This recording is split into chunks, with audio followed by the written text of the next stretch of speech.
தொகுதி பங்கீடு இப்போ இருக்கிற நிலைமை என்ன சார்? என்ன நிலைமையில இருக்கு சார்? இதில் வந்து திமுக தான் பாவம் ரொம்ப வருத்தத்தில் இருக்கு. அவங்க எல்லாமே அட்வான்ஸாக எல்லாம் பண்ணிட்டு இது எலெக்ஷன் பண்ணாங்க. கமிஷனை விட அவங்க ரெடியா ஆமாம், இதில் என்னன்னா முதல்ல வந்து 2 தொகுதியில் இருந்தவங்க இப்போ 4 தொகுதி கேட்குறாங்க. முன்ன வந்து ராஜ்யசபா சீட்லாம் கேட்காதவங்க இப்போ எல்லாமே ராஜ்யசபா சீட்டு வேணும்னு சொல்லி கேட்குறாங்க. இதெல்லாம் வந்து ஸ்டாலின் வந்து எப்படி எதிர்கொள்ள போறாரு அப்படின்னு சொல்லி தெரியல. திமுக நிலைமை இப்படி இருக்கு, எடப்பாடியார் நிலைமை எனக்கு தெரிஞ்சு பாட்டாளி மக்கள் கட்சியும் தேமுதிகவும் இவங்களோட தான் வரும். அது வந்து மறைமுகமாக ஏதோ பார்கெயின் பண்ணியிருக்காங்க.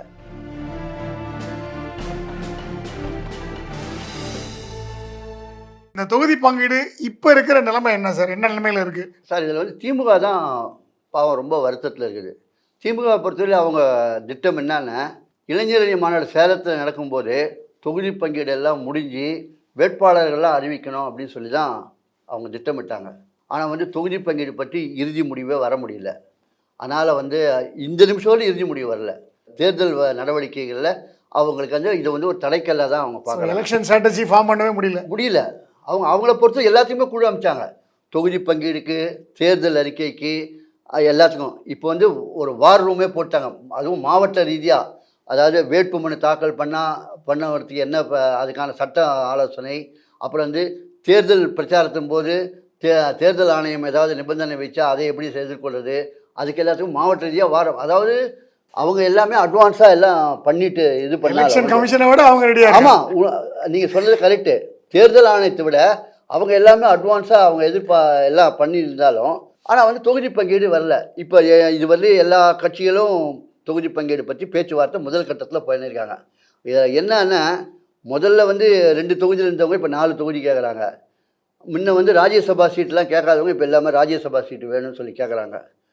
இதெல்லாம் வந்து ஸ்டாலின் வந்து எப்படி எதிர்கொள்ள போகிறாரு அப்படின்னு சொல்லி தெரியல. ஆனால் வந்து ஸ்டாலின் வந்து ஒரே விஷயந்தான் அவங்ககிட்ட பேசுது. நம்ம வந்து பாரதிய ஜனதாவை தோற்கடிக்கிறதுக்கோசரம் நம்ம எல்லாம் ஒன்று சேர்ந்துருக்கோம். அதை நீங்கள் மனசில் வச்சுட்டு தேர்தலை எதிர்கொள்ள தயாராக இருங்க அப்படின்னு சொல்லியிருக்காரு.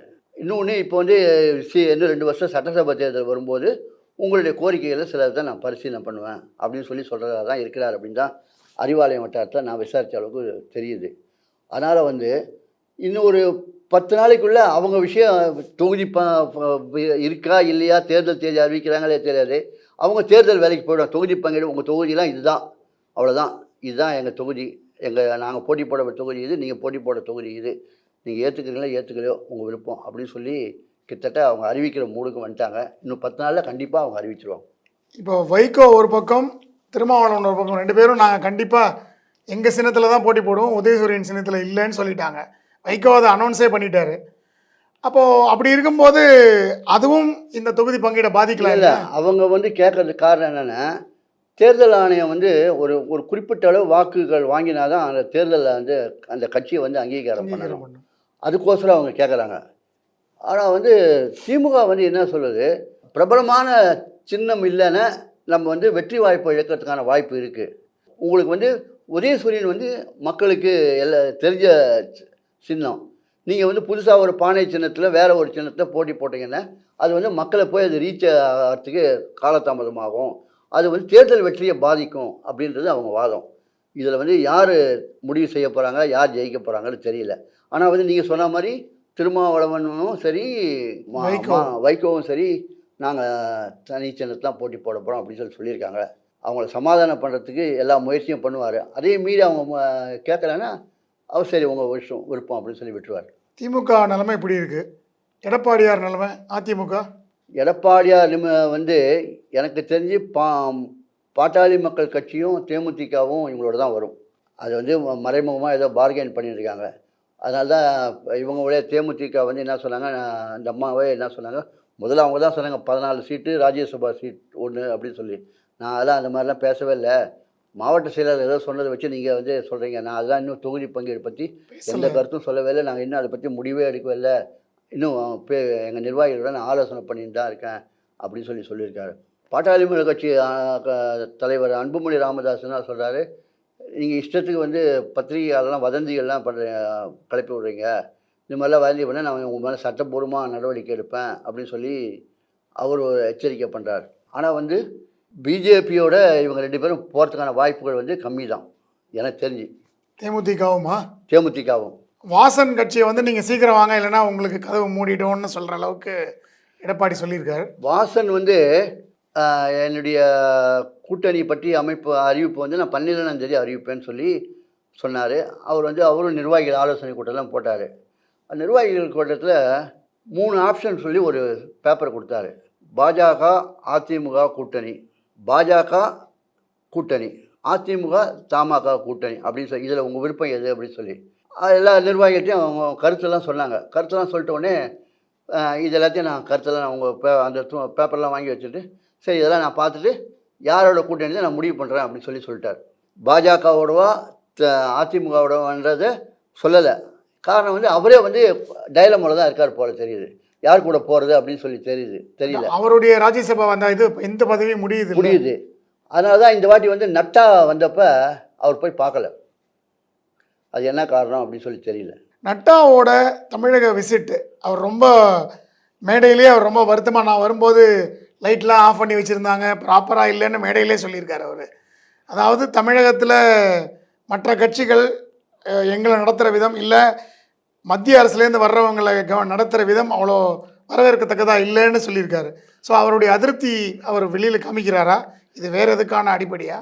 இல்லை, நட்டா வந்து முதல் கட்டமாக தொகுதி பங்கீடு பற்றிலாம் பேசி கூட்டணி பற்றிலாம் உறுதிப்படுத்திட்டாருன்னு, அடுத்து வந்து பிரதம மந்திரி வரும்போது அந்த கூட்டணி தலைவரோடு சேர்ந்து ஒரே மேடையில் கூட்டணியை பற்றி அறிமுகப்படுத்தலாம் அப்படின்ற திட்டத்தோடு தான் அவர் வந்தார். ஆனால் வந்து அவர் நினச்சது எதுவுமே நடக்கவே இல்லை. அவர் பாட்டாளி மக்கள் கட்சியும் வரல, தேமுதிகவும் வரல. இதுக்கு என்ன காரணம் அப்படின்னு சொல்லி சொன்னால், பாரதிய ஜனதாவில் சில மூத்த தலைவர்கள் என்ன சொல்கிறாங்க, அவங்க அண்ணாமலை மேலே தான் பழி சொல்கிறாங்க. அண்ணாமலை வந்து ஓபிஎஸ்ஸை கூட கூப்பிடல. ஓபிஎஸ் வந்து கிட்டத்தட்ட பாரதிய ஜனதாவுடைய மறைமுக தொண்டர் இல்லை, தலைமை நிலை பேச்சாளர் மாதிரி அவரே நான் மோடி ஆதரிப்பேன், மோடி தான் அடுத்த பிரதமர், மோடியோட கூட்டணி தான் அப்படின்னு சொல்லி தான் அவர் சொல்லியிருக்காரு. ஆனால் வந்து எப்போவும் இப்போ பாரதிய ஜனதா தலைவர் வந்து அவர் தான் முதல்ல வரவேற்க போவார், அவரே இந்த வாட்டி போவே இல்லை. கேட்டால் அவங்க சைடில் என்ன சொல்கிறாங்க, அவரை கூப்பிடவே இல்லை அப்படின்னு சொல்கிறாங்க. அதுக்கு அண்ணாமலை தான் காரணம் சொல்கிறாங்க. அண்ணாமலை வந்து தன்னை வந்து முன்னிலைப்படுத்திக்கிறதுக்கோசரமும், தலைமையில் கூட்டணி வரணும் அப்படின்றதுக்கோசரமும் பிஜேபி வந்து எல்லா இடத்துலையும் 39 இடத்துலையும் போட்டி போடணும் அப்படின்னு அவர் முடிவு பண்ணி அவர் ஏதோ வந்து திட்டத்தோடு செய்கிறாரு அப்படின்னு சொல்கிறாங்க. அதுக்கேற்ற மாதிரி இப்போ வந்து முருகன் வந்து ஆக்சுவலாக வந்து நீலகிரியில் போட்டி போடுவார்னு சொன்னாங்க. ஆனால் இன்றைக்கி வந்து முருகன் வந்து ராஜ்யசபா வேட்பாளராக அறிவிச்சிருக்காங்க. இப்போ இதுலேருந்து அவர் வந்து வேட்பாளராக எந்த தமிழகத்தில் எங்கேயும் வேட்பாளராக போட்டி போடப்போதுலேருந்து இதுலேருந்து உறுதியாகிடுச்சு. அதனால் இப்போ இந்த மாதிரி சூழ்நிலையில் வந்து யாருமே இவங்க கூட இல்லைன்ற மாதிரி தான் இருக்குது. அதுக்கு வந்து காரணம் இது வந்து அமித்ஷா வந்து அதனால தான் தமிழ்நாட்டுக்கே வரவே மாட்டேன்றார். கூட்டணியை உடைச்சதுக்கே காரணம் வந்து அண்ணாமலை தான். அண்ணாமலையால் தான் வந்து கூட்டணியே முடிஞ்சு போச்சு. அண்ணாமலை வந்து தேவையில்லாத விஷயங்கள்லாம் பேசிட்டாரு அப்படின்ற மாதிரி அவருக்கும் அந்த வருத்தம் இருக்குது. தென் மாநிலங்களில் அதிமுக தான் அவங்களுக்கு ஒரு விசுவாசமான கட்சியாகவே இருந்தது.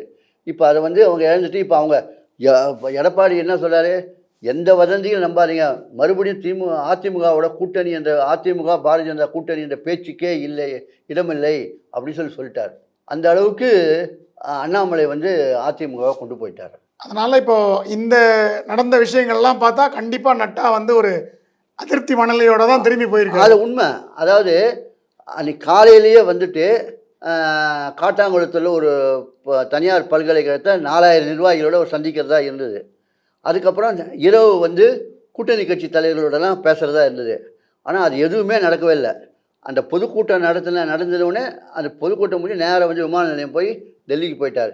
அதே மாதிரி நீங்கள் சொன்னீங்கல்ல, அந்த மாதிரி கடையெல்லாம் மூடிட்டாங்கன்னு, பாதுகாப்புக்காரி தான் அந்த இடத்துல. அது வந்து ரொம்ப பரபரப்பான ஒரு பிஸ்னஸ் சென்டர், அவர் கூட்டம் நடந்த இடம். பாதுகாப்புக்காரி தான் அவருடைய பாதுகாப்புக்காரி தான் கடையெல்லாம் மூட சொன்னாங்க. அதில் வந்து அரசியல் உள்நோக்கம் இருக்கிறதா தெரியல. நீங்கள் சொல்கிற இந்த 3 இதையும் வச்சு பார்த்தா ஒருத்தர் தயாராக இருக்காங்க, ஆனால் வேலை நடக்கலை. இன்னொருத்தங்க அந்தளவுக்கு தயாராகவே இல்லை. 3வது நடக்குமா நடக்காதுன்னு தெரியல. ஸோ இது எதுவுமே நம்ம கிட்டத்தட்ட பிப்ரவரி மாதத்தினுடைய பாதியில் இருக்கோம். இன்னும் 1.5 மாதம் கூட இல்லை எலெக்ஷனுக்கு. இவங்க சொல்கிறதெல்லாம் வச்சு பார்த்தா மே முதல் வாரம்னு வச்சு பார்த்தா, அப்படி இருக்கும்போது இந்த அளவுக்கு தயாராகவே இல்லாத நிலைமையில் பாராளுமன்ற எலெக்ஷனுக்காக தமிழக கட்சிகள் இருக்குங்கிறது ரொம்ப ரொம்ப ஆச்சரியம், வியப்பான விஷயம், முதல் தடவை நடக்கிற விஷயம். ஸோ தொடர்ந்து நம்ம அவங்கள ஃபாலோ பண்ணுவோம். அப்படி ஏதாவது ஒரு மாற்றம் சடனாக நடக்கும்போது உங்களுக்கு உடனுக்குடன் தெரிவிப்போம். அதுவரை இணைந்திருங்கள். நன்றி. நன்றி, வணக்கம்.